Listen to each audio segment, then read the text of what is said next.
No Inário Batista, que por muito tempo foi o inário mais usado pelos batistas do Brasil, chamado Cantor Cristão, o hino 484 tem por título Saudade e diz o seguinte: da linda pátria estou muito longe, triste eu estou, eu tenho de Jesus saudade, quando será que vou? Passarinhos, belas flores, querem me encantar. Oh, vãos, terrestres esplendores, não quero aqui ficar. Jesus me deu fiel promessa, vem me buscar. Meu coração está com pressa, eu quero ao céu voar.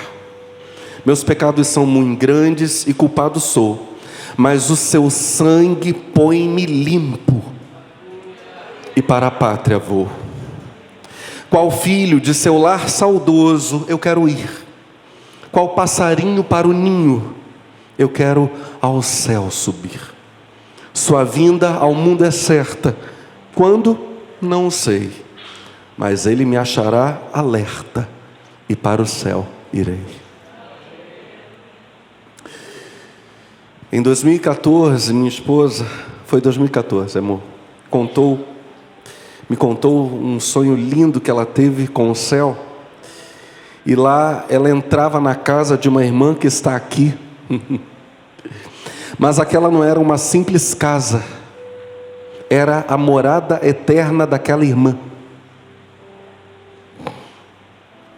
Quando minha esposa me contou em 2014 esse sonho, eu me lembrei da experiência que eu tinha tido 8 anos antes, em 2006, quando numa noite vi anjos e homens trabalhando juntos num grande campo, era um grande campo verde.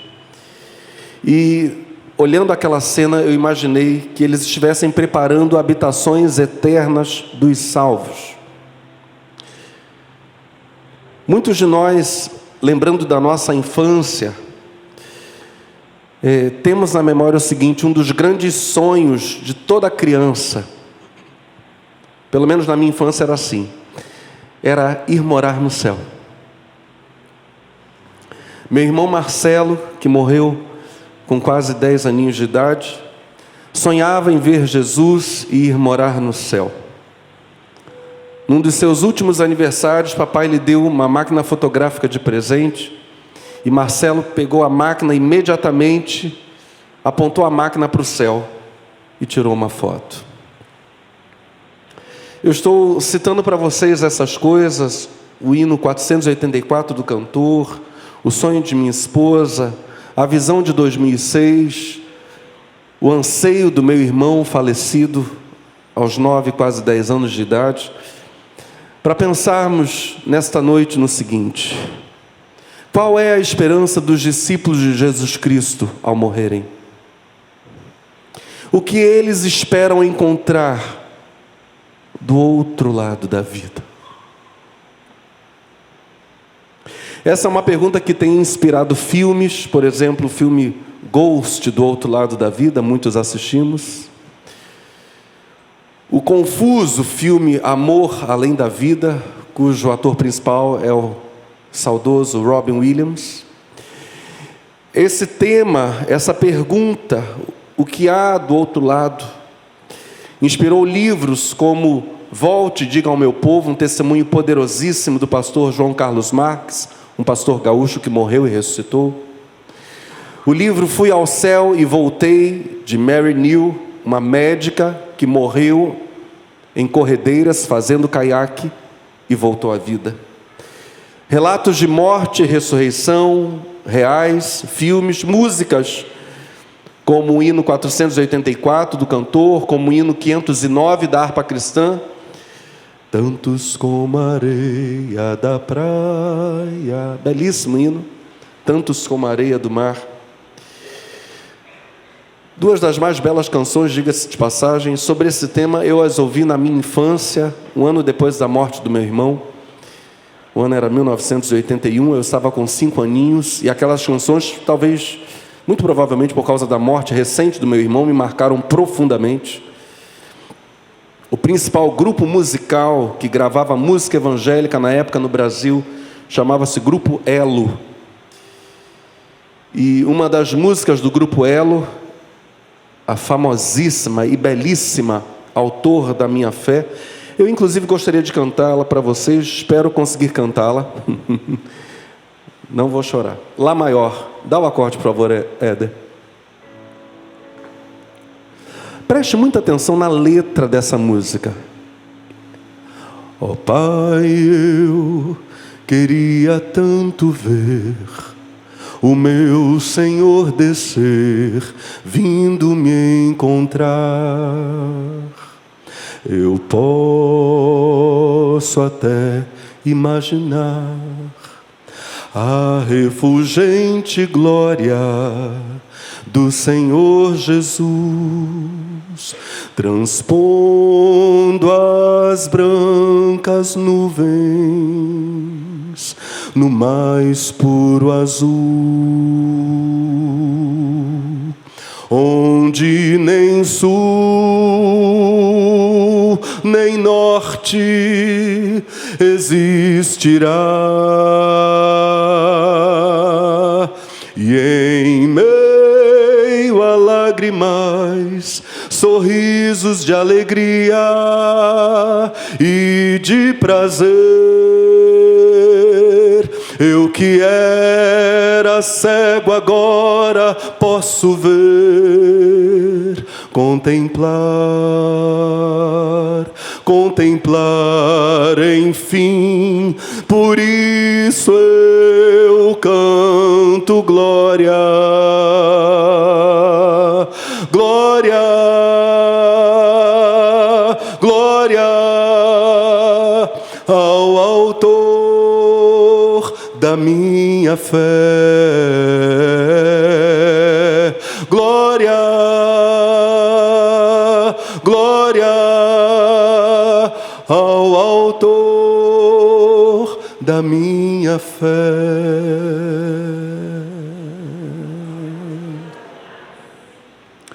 Ó Pai, eu queria tanto, tanto ouvir o som que vai abrir o encontro triunfal, rever amigos que um dia em Cristo foram feitos meus irmãos, e agora sim podemos dar as mãos, pois temos todos somente um só Senhor. E eis o consolo que envolve a minha vida, o meu Senhor Jesus, que foi morto sim naquela cruz, voltará, enfim. Por isso eu canto glória, glória, glória ao Autor da minha fé. Glória, glória ao Autor da minha fé.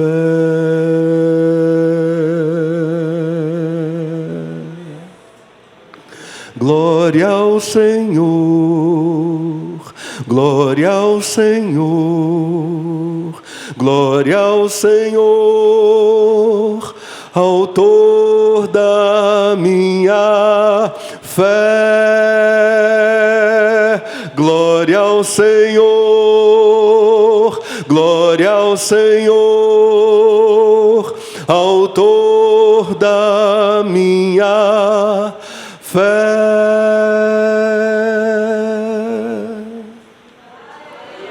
Aleluia, aleluia. O Jairinho, líder do Grupo Elo na época, e um dos maiores compositores que o Brasil evangélico já viu. Jairinho morreu juntamente com sua esposa e filho num acidente de carro naquele ano de 1981. Paulo César, que era companheiro de composição, companheiro de música, de trabalho musical no Grupo Elo, Paulo César assumiu a liderança do ministério e mudou o nome do grupo para Grupo Logos. Ainda em 1981, no ano da morte de Jairinho, o Logos lançou um disco chamado Caminhos. E uma das canções, a segunda que me marcou profundamente no ano de 1981, foi In Memoriam. Essa eu não vou cantar, não tenho a menor condição de cantar essa música. Mexe demais com as minhas emoções. A música é uma homenagem do Paulo César ao seu colega de ministério, Jairinho, e uma declaração de esperança. In Memoriam, então, gravada pelo Grupo Logos em 81, diz assim: já não mais poderemos ficar juntos e orar, e pedir ao Senhor que nos ponha no peito mais uma canção. Paulo César compunha junto com Jairinho. Ele prossegue dizendo na música: já não mais cantaremos, até Cristo revelar-se entre nuvens, a nos ajuntar, conclamando os irmãos que de todo lugar depressa vêm. Sinceramente, eu tenho saudades dos dias que o Pai nos ofertou, nos quais andamos juntos, lado a lado, lutando a mesma guerra do Senhor. Amigo que se foi, eu hoje sonho, mas sei que esta noite vai passar, para sempre, sempre ser um dia lindo, que nunca poderá nos separar. A esperança da ressurreição, a esperança de uma nova vida. A pergunta sobre o que vem depois da morte intriga todo tipo de pessoa. E, evidentemente, essa pergunta desperta a nossa curiosidade. Eu quero começar falando sobre 4 motivos principais pelos quais esse tema ativa tanto a nossa curiosidade. O primeiro motivo é este: a esmagadora maioria da população tem a nítida sensação de que a morte não é o fim. A esmagadora maioria dos seres humanos tem a sensação de que a morte é apenas uma mudança. Em quase todas as religiões do mundo, a morte não é o fim. E isso não é apenas um sinal de que nós não aceitamos a morte, de que a raça humana tem problema de aceitá-la. Não é apenas isso. Isso é uma evidência de que a lei natural, gravada, ou lei moral, gravada em nossos corações, nos dá essa noção de eternidade, de imortalidade. Desde pequenos, como dissemos no início dessa mensagem, mesmo antes de desenvolvermos o chamado medo da morte, nós, quando crianças trazemos conosco a pergunta: para onde nós vamos depois de morrer? As crianças têm a sensação da imortalidade. Isso está gravado com fogo em nossos corações. Em segundo lugar, o pós-morte desperta a nossa curiosidade, pois por mais que nós vivamos nesta terra, temos a sensação, e devemos ter, de que a vida aqui é muito breve. Nós estamos correndo. Quantos aqui correram essa semana? Nós estamos correndo. Nós sabemos que temos pouco tempo. E, ironicamente, por causa dessa ansiedade, somos frequentemente tentados a investir nossos poucos dias sobre esta terra em coisas que não têm valor real, coisas que nada ou quase nada acrescentam para a outra vida, que sabemos é muito longa. Em terceiro lugar, esse tema desperta O nosso coração atrai o nosso coração, porque muitos de nós, eu puxo a fila, temos vontade de rever pessoas que partiram antes de nós. E nós temos a quase certeza, muitos de nós na verdade temos a certeza de que essas pessoas que partiram não acabaram, mas estão vivas em algum lugar. Em quarto lugar, o pós-morte desperta a nossa curiosidade como uma obrigação, como uma necessidade real de sabermos o que nos espera.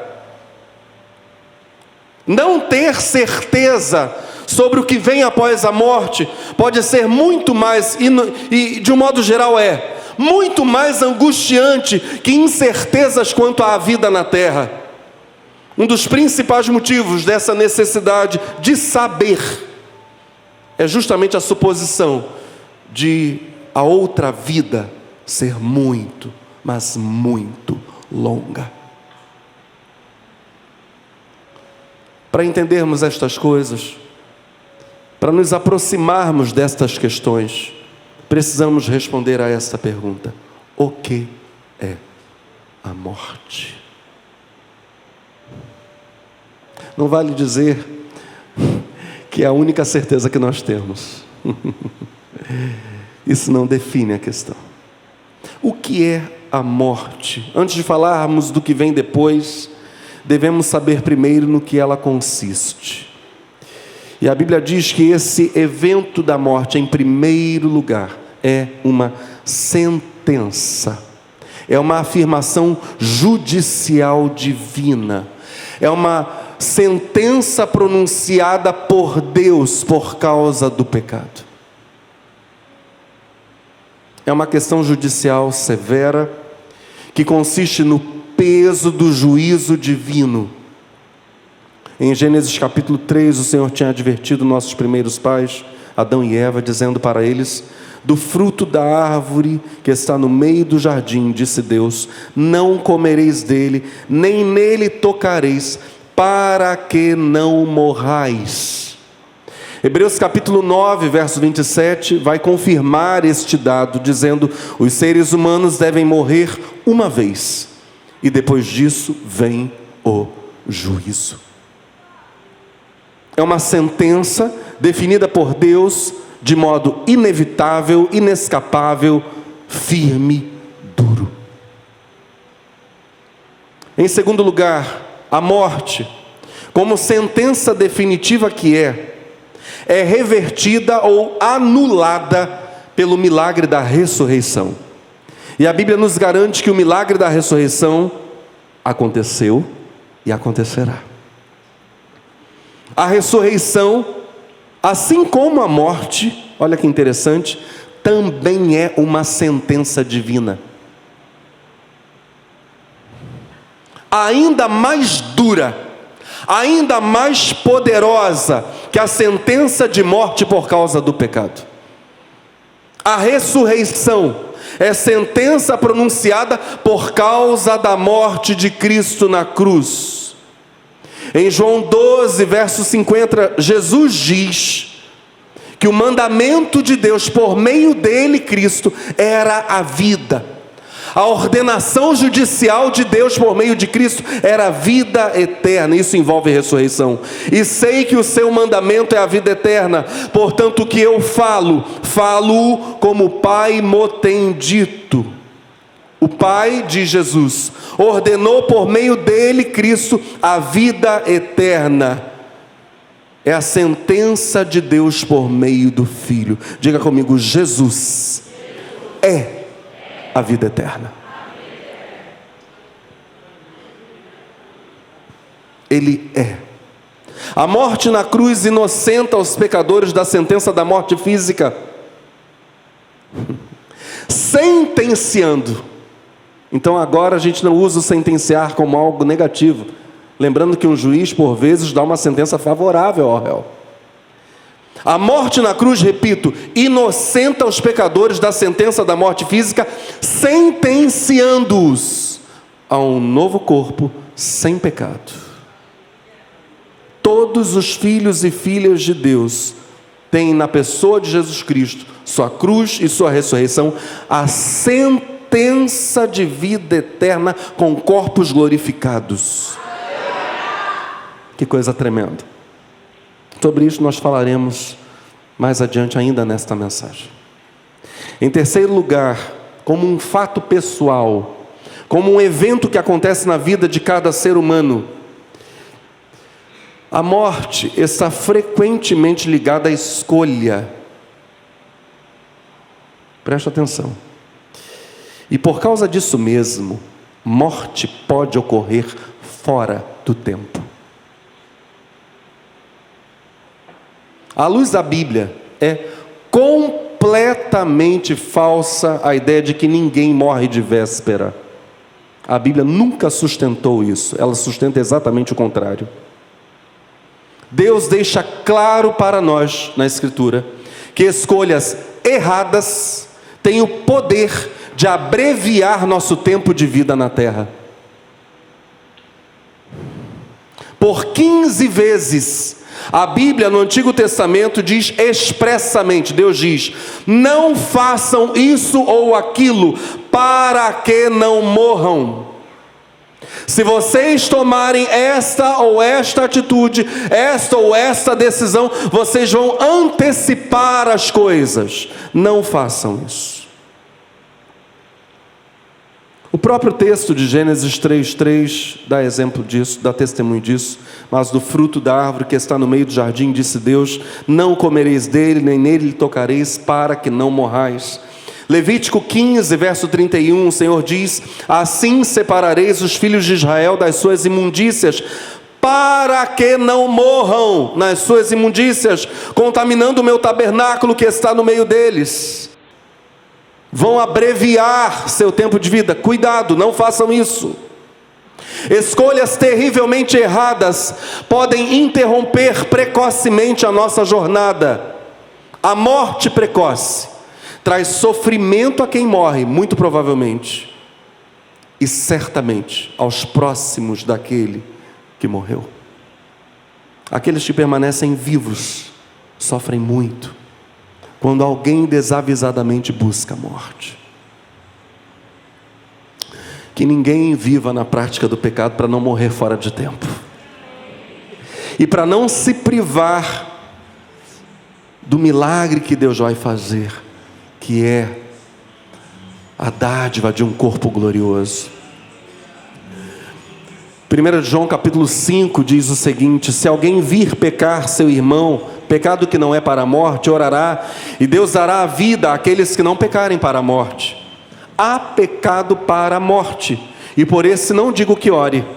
Toda iniquidade é pecado, e há pecado que não é para a morte. A Bíblia chega a dizer então que há pecados cuja gravidade é tamanha que levam à morte, inevitavelmente.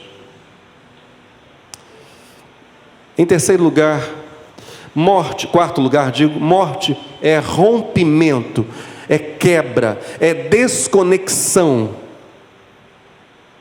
O ser humano, a sua parte espiritual, passa para uma outra dimensão da existência, no evento da morte. Veja o que diz Eclesiastes capítulo 12, versos 1 e depois versos 6 e 7. Lembra-te do teu Criador. Agora, versos 6 e 7. Antes que se rompa, diga comigo, rompa. E nós vamos repetir esses verbos chaves aqui. Vou voltar. Lembra-te do teu Criador. Salto para o verso 6. Antes que se rompa o cordão de prata e se quebre, diga comigo, quebre. E se quebre o copo de ouro e se despedace, diga se despedace. Olha o que o texto diz, e se despedace o cântaro junto à fonte, e se quebre, novamente o verbo quebrar aparece, a roda junto ao poço, e o pó volte à terra, como era, e o espírito volte a Deus que o deu. Salomão, autor de Eclesiastes, faz uma associação simbólica, é claro, da morte com questões comuns do cotidiano, particularmente do cotidiano do povo daquela época, né? O apagamento da lamparina, cuja sustentação se rompeu, ela estava presa por um fio, o fio se rompeu, ela cai e quebra. a inacessibilidade das águas de um poço cuja roda se despedaçou. Salomão está dizendo: desfeitas as conexões, quebra, rompimento, despedaçamento, algo se rompe, coisas se separam, desfeitas as conexões, corpo e hálito de vida seguem corpo para baixo e hálito de vida para cima. Essas coisas se separam. Há um rompimento. O espírito deixa completamente para trás o corpo terreno. E quando deixa para trás o corpo terreno, acaba-se a interação com a terra. Aquele que morre vive na dimensão da eternidade, absolutamente desatado, diz Salomão, desatado da vida na terra. Não há mais contato. O cordão de prata se partiu.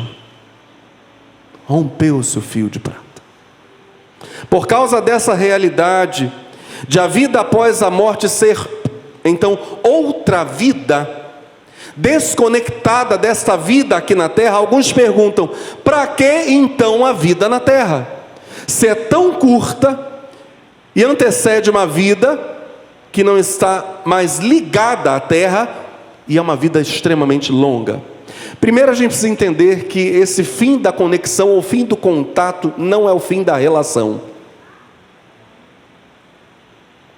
A vida após a morte é a continuação. Ela é o resultado direto de como vivemos nossa vida na terra. Então há uma relação, ainda que não haja mais contato, mas estas vidas estão relacionadas entre si. Eu compararia estas coisas a um rapaz, um jovem, que se preparou para o alistamento militar. Ele foi arregimentado, foi convocado, ele chega a ir para a guerra. Quando ele está lá no campo de batalha, não sabe como estão ou como ficaram os parentes dele em casa, não sabe o que eles estão vivendo. O ingresso desse rapaz nas Forças Armadas, a entrada dele na guerra, dependeram do que ele comeu, do quanto ele treinou quando estava em casa. Mas depois que ele partiu, que ele saiu de casa e foi para a vida militar e para a guerra, entrou numa outra vida. A segunda vida depende da primeira, mas não há mais uma conexão direta. Em quinto lugar, embora a morte seja um fato pessoal, ela não é um acontecimento privado. Aqui a gente tem um alerta da Bíblia. A Bíblia diz assim: ninguém vive para si e ninguém morre para si. Nós somos parte de um todo, e Paulo vai exemplificar isso em Filipenses capítulo 1, versos 21 a 25. Porque para mim o viver é Cristo e o morrer é ganho, é lucro. Mas se o viver na carne me der fruto da minha obra, não sei então o que devo escolher. Mas de ambos os lados estou em aperto. Tenho desejo de partir, tendo desejo de partir e estar com Cristo, porque isso é ainda muito melhor.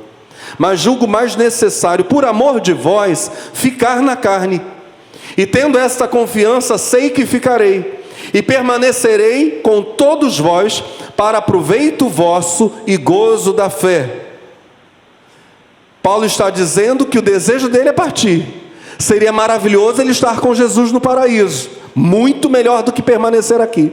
Mas por causa dos cristãos, por causa dos irmãos, por causa da igreja, é melhor que ele fique, e ele sabe que vai ficar. Que o Senhor ainda não o levará. Ele ainda tem muita gente para abençoar, para ser instrumento de Deus na vida de muita gente. Paulo tem essa certeza. Explicitamente aos cristãos da cidade de Roma, Paulo agora escreve: porque nenhum de nós vive para si e nenhum morre para si. Vamos dizer isso juntos? Porque nenhum de nós vive para si e nenhum morre para si. Paulo prossegue dizendo: porque se vivemos, para o Senhor vivemos, se morremos, para o Senhor morremos, de sorte que ou vivamos ou morramos, somos do Senhor. Porque foi para isto que morreu Cristo e ressurgiu e tornou a viver, para ser Senhor, tanto dos mortos como dos vivos. Romanos 14, versos 7 a 9. Portanto, a morte de ninguém é um fato particular, ainda que seja uma jornada que cada pessoa deverá fazer sozinha.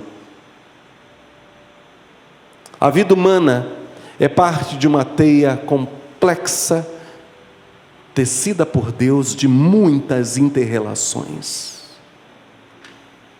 Ninguém vive para si ou morre para si. Nossa vida e morte afetam outras pessoas, e no dizer de Paulo, sendo assim, que vivamos então de modo a que Cristo seja glorificado. Quer vivamos ou morramos, vivamos para a glória do Senhor, que outros sejam abençoados por meio de nós. O último ponto e mais extenso é este: a morte é sentença contrária, olha o óbvio, ao extraordinário milagre da vida. Isto é óbvio, não? A morte, repito, é sentença contrária ao extraordinário milagre da vida. Antes de prosseguirmos, ninguém aqui neste auditório, nenhuma pessoa, deve se diminuir a ponto de ignorar o milagre da vida. A vida é um milagre fantástico, extraordinário. Eu não estou falando sobre nós não nos quebrantarmos diante de Deus. Justamente porque entendemos o valor da nossa vida, nos quebrantamos diante dele. Amém. Queremos viver com ele esta vida que ele nos deu. Queremos esta vida junto dele. Ou seja, não podemos nos diminuir a ponto de ignorar o milagre da vida. É milagre, é coisa extraordinária, é coisa fantástica. Quer ver? Se eu chegasse para você e dissesse: olha, alguns quilos de terra foram modificados e transformados num corpo vivo de carne e osso. Isso aconteceu. Como você reagiria a isso? Mas, se eu chegasse a você e dissesse que Deus mesmo se sujeitou à morte para livrar essa carne e esses ossos que foram feitos de terra, a partir da terra transformados em corpo vivo, Deus mesmo se sujeitou à morte para livrar essa carne e esses ossos da condenação da morte eterna. Como você reagiria a isso? Como você reagiria se eu lhe contasse que Deus planejou modificar essa carne e esses ossos? É uma nova modificação. Primeiro ele pega terra e transforma em corpo vivo, mas ele tem um outro plano. Ele vai modificar essa carne e esses ossos, para que essa carne e esses ossos vivam para sempre com ele no paraíso. Ele vai glorificar esse corpo. Essa é a sequência. Primeiro, o pó virou carne e ossos incorruptíveis. Adão e Eva foram criados sem pecado. Depois, com a chegada do pecado, essa carne e esses ossos tornaram-se corruptíveis, decadentes, sujeitos à doença, sujeitos à dor, a necessidades descontroladas, a paixões, sujeitos à morte. Depois, os Estamos juntos no pensamento? Preste muita atenção. O Espírito Santo está falando poderosamente. Depois, o Filho de Deus assumiu a forma corruptível da carne fraca. Essa foi a escolha dele. Ele assumiu a forma da carne que perece. Isso é um mistério. Jesus não se encarnou numa carne gloriosa, aquele primeiro corpo que Deus dera à raça humana, corpo a que obviamente Cristo tinha direito. Jesus Cristo, como Filho eterno, existindo antes da encarnação, sendo Filho amado de Deus, nas palavras do próprio Cristo, em João 17,5, Ele era aquele que vivia, ou tinha, a glória que Ele tinha com o Pai, antes que o mundo existisse. Ele prefere receber um corpo enfraquecido pelo pecado, o nosso corpo, o corpo que morre. Não é à toa que Romanos 6,6 diz, sabendo isto, que o nosso homem velho foi com ele crucificado, para que, diga comigo, o corpo do pecador. Olha o que a Bíblia vai dizer: para que o corpo do pecado seja desfeito, para que não sirvamos mais ao pecado. Jesus destaca a fraqueza humana, a fraqueza do corpo, ao dizer, claro, ele assume esse corpo fraco: vigiem, orem, Mateus 26:41, vigiem, orem, para que não caiam em tentação. O espírito está pronto, e ele é um que está orando, se preparando para a hora negra que viria. O espírito está pronto, mas a carne é fraca.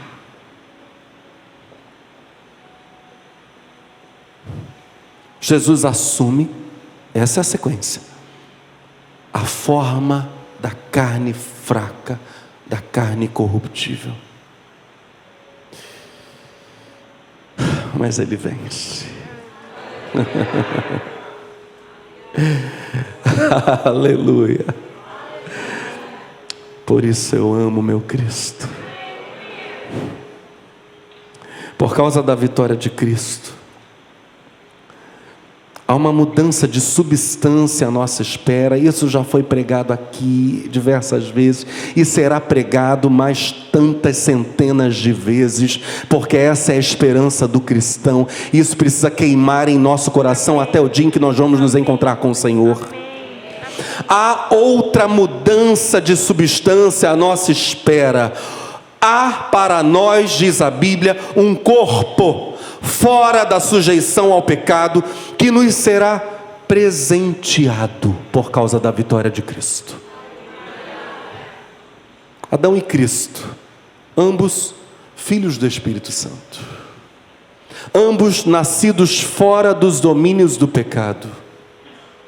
Adão, porém, escolheu pecar. Jesus, apesar de assumir nosso corpo enfraquecido pelo pecado, um corpo adâmico, não se submeteu em momento algum, ao poder sedutor do pecado. Na sua boca nunca se achou engano. Ele também poderia ter querido, aliás, foi essa a proposta de Satanás no deserto, ele também poderia ter querido usurpar o trono de Deus, mas Jesus preferiu ser obediente até a morte. Adão recebeu um corpo forte, mas pecou. Cristo recebeu o nosso corpo enfraquecido e nunca pecou. Nós temos um corpo corruptível que peca. Chegará o último dia, quando ele será revestido de incorruptibilidade, e nunca mais pecaremos. Mas agora eu quero fazer uma pergunta, preste atenção. Como não pecaremos se Adão, mesmo tendo recebido um corpo incorruptível, foi capaz de pecar? Corpo incorruptível, então, não é garantia de não pecar. Receberemos um corpo incorruptível, mas Adão tinha um corpo puro, imaculado, sem inclinação para o mal, e pecou. Como não pecaremos? Mas a questão é esta: os salvos receberão um novo corpo, não como herança de Adão, como herança de Cristo, que o recebeu como prêmio por entregar obedientemente à morte o antigo corpo, que era aquele nosso corpo que ele assumiu, o nosso corpo do pecado. A sentença de Deus, dada na ressurreição de Cristo, é exatamente esta: aquele que venceu o pecado, que morreu e ressuscitou, nem pode mais morrer, nem mais será exposto às tentações do pecado. O novo corpo é totalmente imune ao pecado. É um corpo que já o venceu definitivamente. Aleluia! Esse é o novo corpo que receberemos, o corpo glorificado de Jesus Cristo. O corpo vencedor de Jesus Cristo, vencedor sobre o pecado, vencedor sobre a morte. Na cruz e na ressurreição de Jesus, é como se nós mesmos tivéssemos vencido o pecado no nosso antigo corpo. Esse corpo aqui, esse corpo que se corrompe, porque foi esse corpo que Cristo assumiu. Nós não teremos na ressurreição o caráter de Adão com um novo corpo, mas teremos o perfeito caráter do vencedor Jesus Cristo, sem sermos tentados mais pelo pecado.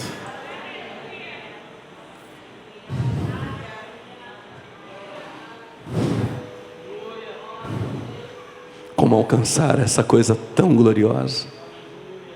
Porque isso é algo absolutamente extraordinário. A resposta de Deus é esta: pela fé. Creia. Aí no seu lugar, você pode fechar os olhos e abrir o coração e dizer: Jesus, se foi isso tudo que o Senhor fez por mim na cruz, eu creio. Eu creio. Jesus, eu creio.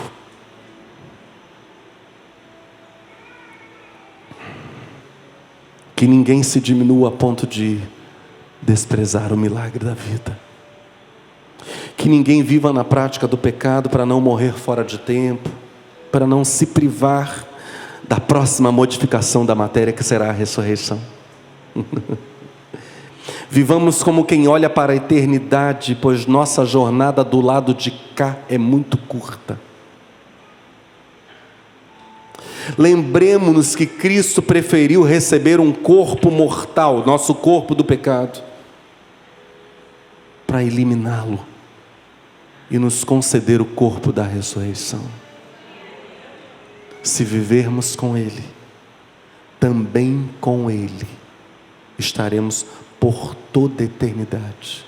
Vamos passar para o outro lado. E a pergunta inicial foi esta: o que esperamos encontrar do outro lado?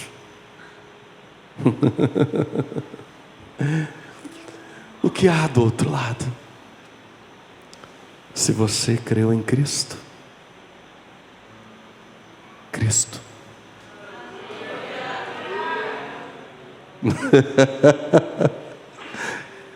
caminho, verdade e vida. Vida em abundância. Paraíso. É isso. Aleluia.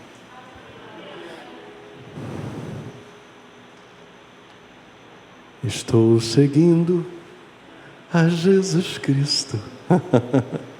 Desse caminho eu não desisto. Estou seguindo a Jesus Cristo. Atrás não volto, não volto não.